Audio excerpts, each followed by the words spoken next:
All right, welcome back. We're now joined by Kalen Chase. Thank you so much for joining us. Thank you for having me. Pleasure to be here.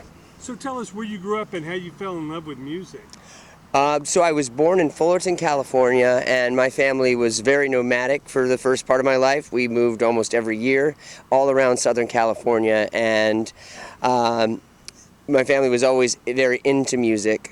We listened to it all the time. I remember my father putting on Metallica when I was like 5 in the car, and I was like, this is strange. My dad was a Zeppelin man, a rock man. My mom liked Dan Fogelberg, Joni Mitchell, Black Sabbath. And when we moved to Washington State, the Northeast, we were in the country, and winters were long and hard, and we didn't go around a lot. So we basically would have family music night, and it just kind of planted a seed. My brother started playing guitar, and the urge to compete took over because he was older than me, and he liked country music, so I went the exact opposite direction and started playing rock and metal. And I don't know, it just became like the first band I started, I was 14, and we had a mission statement and a schedule plan. I treated it like a career from the start, and next thing I know, I have no backup plan. So yeah, well, that's incredible. Now, when you're up in Washington, I know you're in the Northeast. How north of like Spokane is that? Hour and a half north of Spokane. Okay. So about an hour, give or take an hour south of Canada, 40 minutes to an hour west of Idaho. We're basically in the armpit of Washington, and it's a beautiful armpit, but there wasn't a lot going on. Yeah, no, I mean, Spokane's got a few shows now, but yeah, beyond that, you got to go to Seattle and yep, all that. Now, is the part of Canada that's just north, is that Calgary? You got to go a little bit. I can't remember the exact thing. British Columbia? British Columbia, yeah. I mean, the place we went to in Canada a lot was Kelowna, which was about 3.5 hours north of us. We drove a couple hours north, and that was a gorgeous city back then. We went to a lot of things up there, a lot of church activities up there, and did a lot of church music before we parted ways amicably at best. So that kind of inspired me in the way one thing church music has, especially contemporary, the rock that they do. It might be a little dated, but they're really good at getting people to sing along and move with you. Yeah, so I've taken that. Oh yeah, and the communication with the audience and that kind of thing. So I've kind of lifted that with the good Lord's permission and used it for all my evil music. Yeah, well, we love all styles. Amen. Certainly. Now, who were your biggest influences? You're hearing this music that your parents are playing. What were the artists or albums that really spoke to you that you kind of dove headfirst into? It was, I liked so much music. I was really into classical when I was a kid. I did, one of my first words was Vivaldi because my mom got me a tape on my little play school play deck. So I listened to a lot of that, but I didn't, whatever was on I was into. It wasn't until probably about 15 or 16 that I started like searching for specific bands. For me, it was just all like play whatever's on, my dad's CD collection or the record collection. But then I started getting my own music.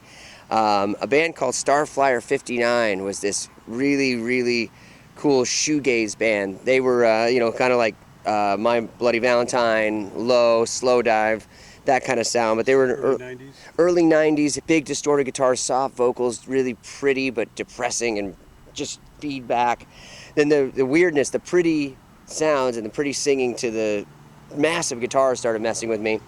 So I got really into that, and then metalcore and extreme metal started happening, like Zayo, Emperor, all these things. But honestly, the biggest influence, the top 3 influences for me were Tom Waits, Typo Negative, and Starflyer 59.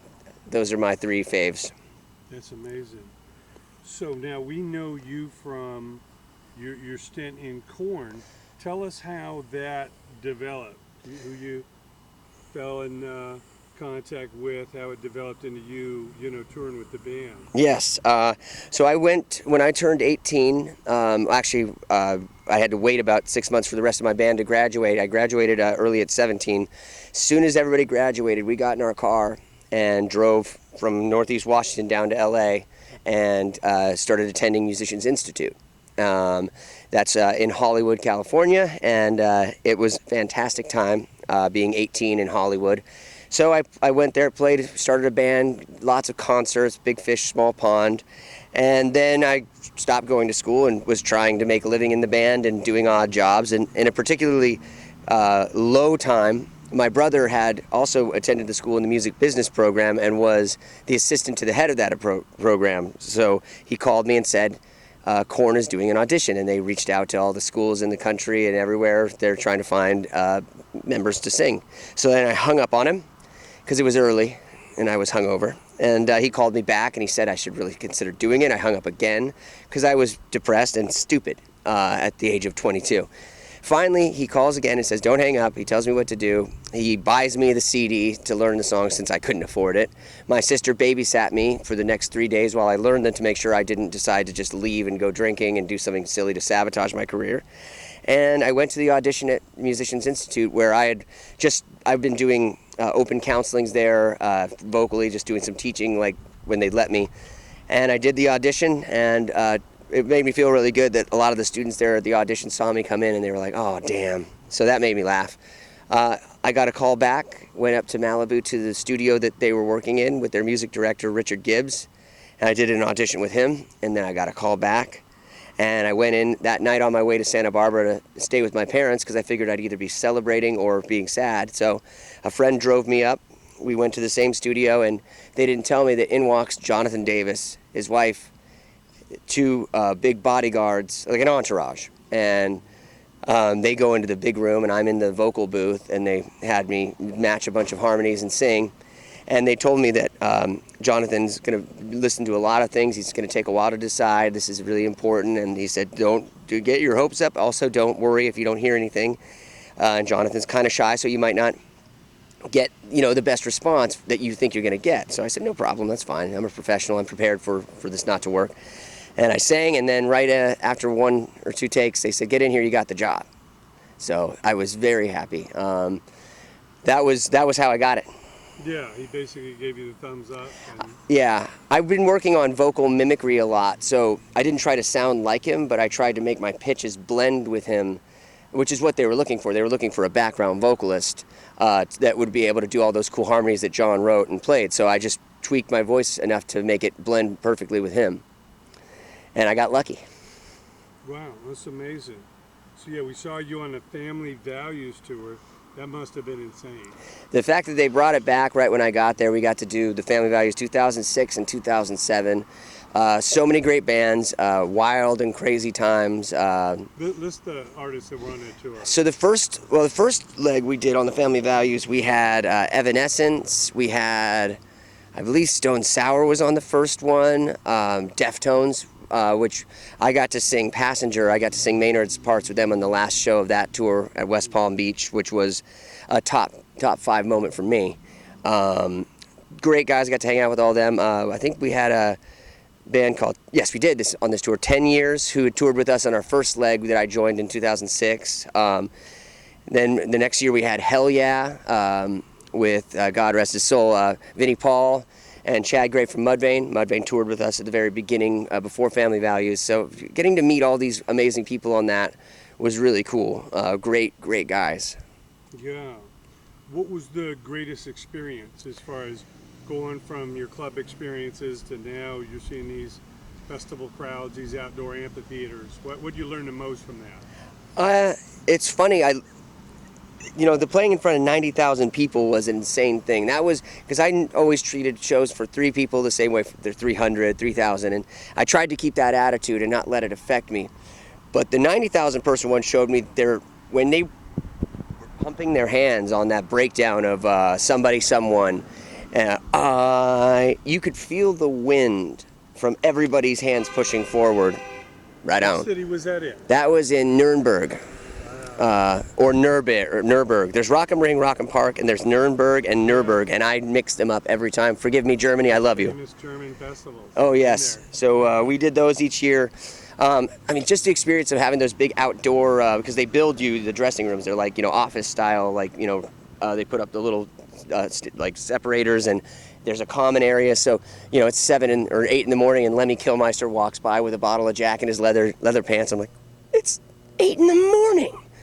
Stuff like that you see. You get to You didn't go to bed yet? No, probably not. You get to mingle with people that you've been listening to, and I just tried to not let it get to my head and try not to be an idiot, and I had a very fortunate time making a lot of good friends that way. But that 90,000 festival changed the situation. But the way you play a show, if you could figure out a way, the only thing you have to do differently is move your head to make sure that the people see that you're not just bending over for the front row. Because for me, I was used to playing shows where there was only a front row, you know, and I just play for them. And then you get the bigger shows, but honoring the back of the room. And KORN, I mean, they could put a master class out on live performance. I like them as people. I love them. John's one of my close friends. They're great guys. I like their music. I didn't listen to a ton of it for a lot of my life, but watching them play, that turned me into a super fan. The intensity and just the way their energy moves, and they still do it even now after all these years. Oh yeah, Fieldy and Monkey out there headbanging. Oh yeah. Jonathan's got the mic. The Geiger mic.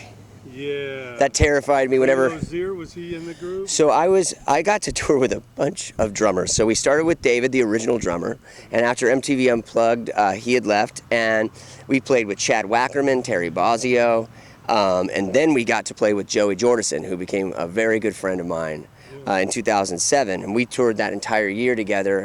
Eventually, on the Family Values Tour, we got our own bus together. I usually stayed with John, but he's like, you know what, you guys are having a good time. I'm just going to dump you over there so I can get some sleep.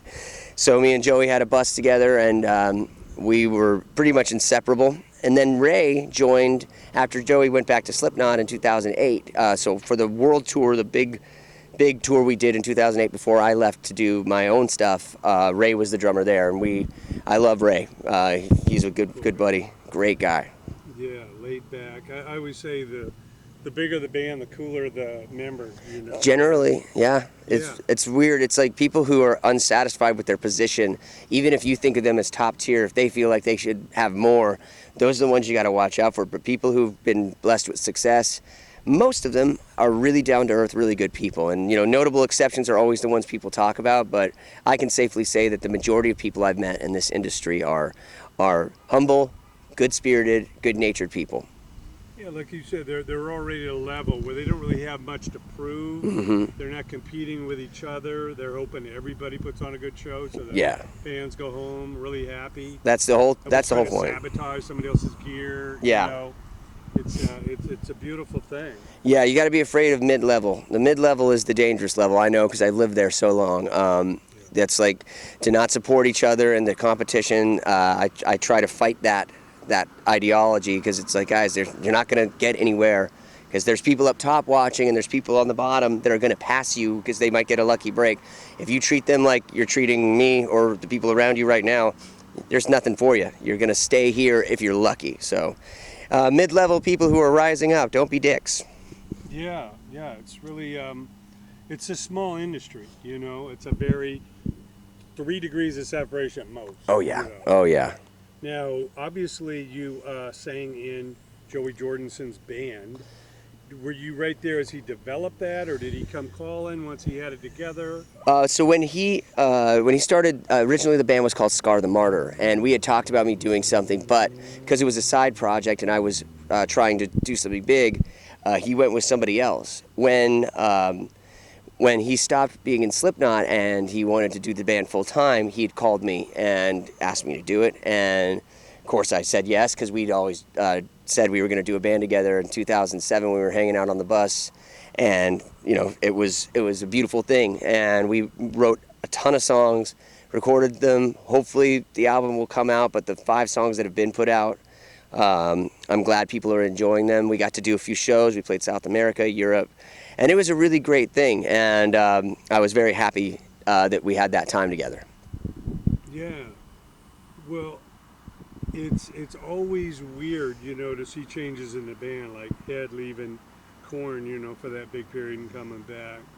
What was your insight? Why, you know, he parted with Slipknot? Was there just differences with certain members, or? You know, it's so hard to say, because we were separated for so long. You know, we talk on the phone, and we really didn't get into those grimy details. Yeah. It just seemed like it was time for a change on both sides. And I know several of the guys and on Slipknot and Joey, and I think they're all good people, and when you know people and you've been together for so long, things change, attitudes change, and I know that it was a little sticky for a while, but I hope and believe that there's no bad blood, and I think Joey just needed to try something different, and I think we had a lot of good times and good creative stuff, and whatever Joey's working on now, I'm sure it's going to be fantastic.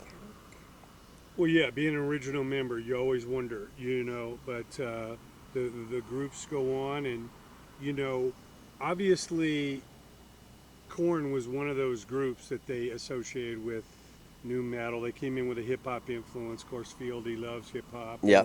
Everybody's into blending these styles. Yes. And I always hated it when the old school metalheads were like, "Oh, metal's got to be this way. You can't, have any of these influences. Yeah. It can't grow, and it can't be this hybrid. How are you going to deny it? Rage Against the Machine or something? It's Exactly. impossible.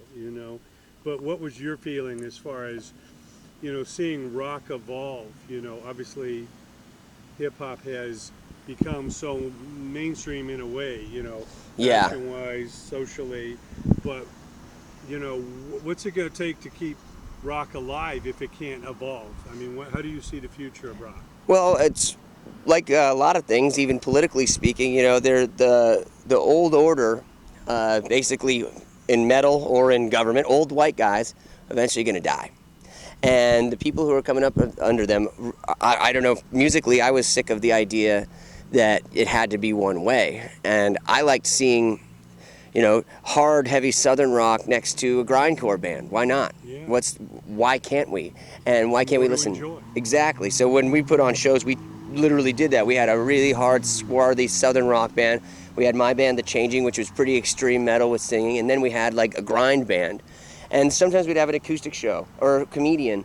And the problem that you have is because there were so many rules, now you have subgenres, which I understand that metal had to escape from rock, and that was great. What is metal? Metal's metal. But now there's grindcore, deathcore, porno grind, hardcore, power metal, doom metal, extreme blah, blah, blah, blah, blah.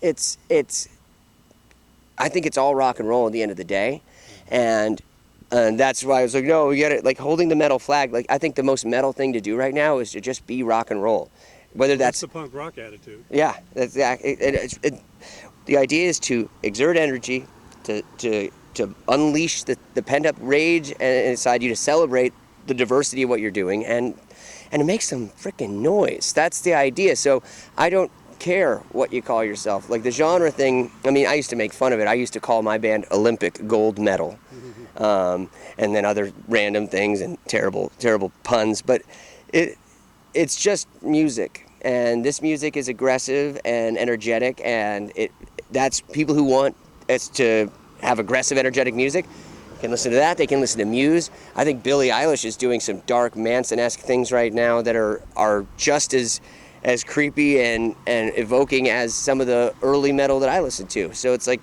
it doesn't have to be underground it doesn't matter, mainstream or anything. Just what does it do? Like those creepy videos she's doing, I think if you take away the beautiful vocals of the band Muse, listen to that power trio, and they're playing straight up metal riffs all the time.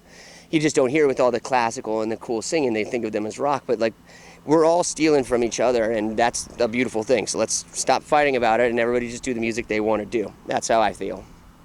Yeah, well, let's hope people can continue to evolve and try new things and explore all that. Yeah. Now that brings us to good times. Talk about your new music and what the inspiration behind it is. Yes. Okay. So I'd been always into, just from my musical influences like Tom Waits and Starflyer and like acoustic indie weird sounding stuff. I always liked that, and I would always grab an acoustic guitar and I'd play a show at home here or there.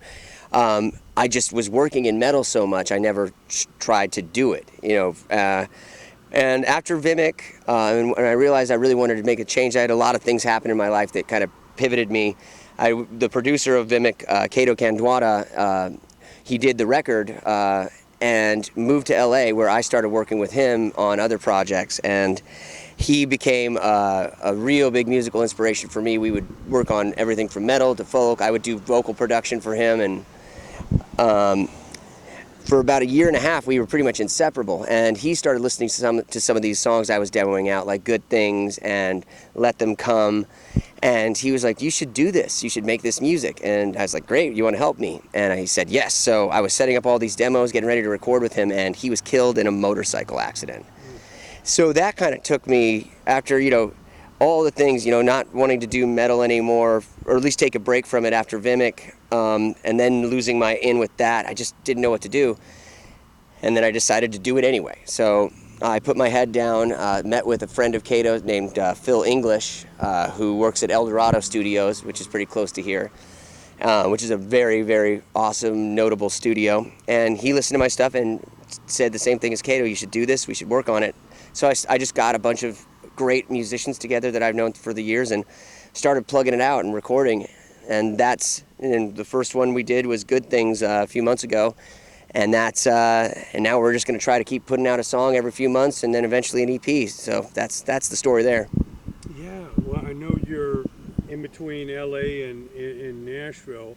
What is the biggest difference? Because there's musicians everywhere. A lot of musicians have moved to Nashville.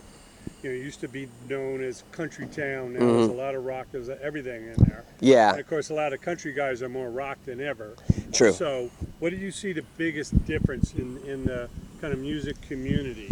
Well, there's a stereotype about LA being kind of like all about, dropping names and shoving your resume down people's faces and hiding your contracts, making it look wishy-washy, the LA musician thing, which of course that's true because that's what you hear about, but there's a lot of great musicians here. Nashville is more known for, you have to show up, you have to be professional, you have to earn it, you have to be able to play. And if you don't show up and you don't act professional and you badmouth somebody and you can't play your instrument, you're going to get burned and no one's going to work with you, and it happens quick.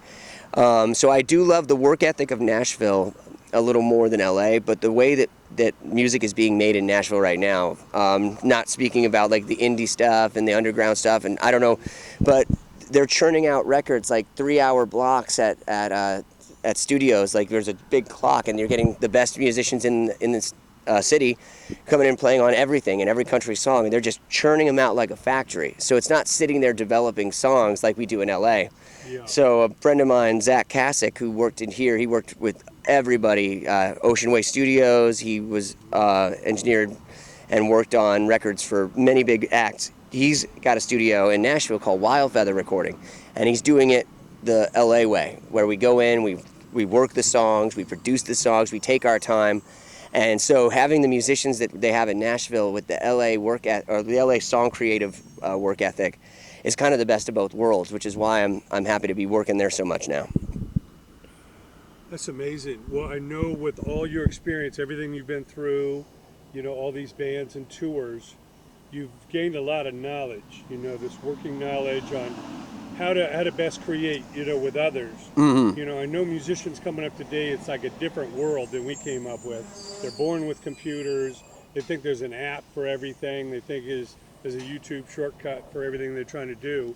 But we know greatness takes commitment, takes quality time. Yeah.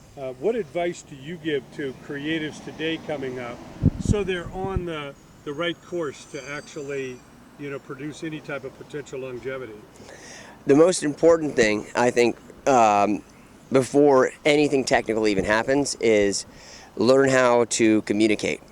And that doesn't mean just with a person you're working with. Even if you're a solo artist on a computer, you need to communicate with booking agents, potential business people who are going to do your merch, managers, but more importantly, fans. Because if you've been stuck in your room for 18 years of your young life and you want to go out into the world and the only thing you've been doing is texting and things like that, you got to learn how to talk to people. You have to learn how to have thick skin and also not react, because people are going to insult your music. People are going to try to change your vision. If you can keep calm and have a conversation, good things will happen. Apart from communication, being willing to roll with the punches and always be willing to change on your own terms. I'm not telling you to, like, if somebody says, hey, cut your hair and, you know, Go left. yeah. But listen to the ideas of people you trust and incorporate them and be willing to listen. So communication, listening. Oh, also play well, like practice. If whatever it is, even if it's computer programming, stay on top of it. Don't get comfortable. Continually grow and evolve and try to get better every day. Those are the three big ones. I mean, you see a lot of guitarists and musicians from, you know, our era. They slept with their guitars. They just, you know, they're watching TV. They're playing guitar. I mean, Yep. they just, you know, they can't get enough of it. So by the time they hit the stage, it's really like an appendage. You Yep. know, it's really, you know, supernatural.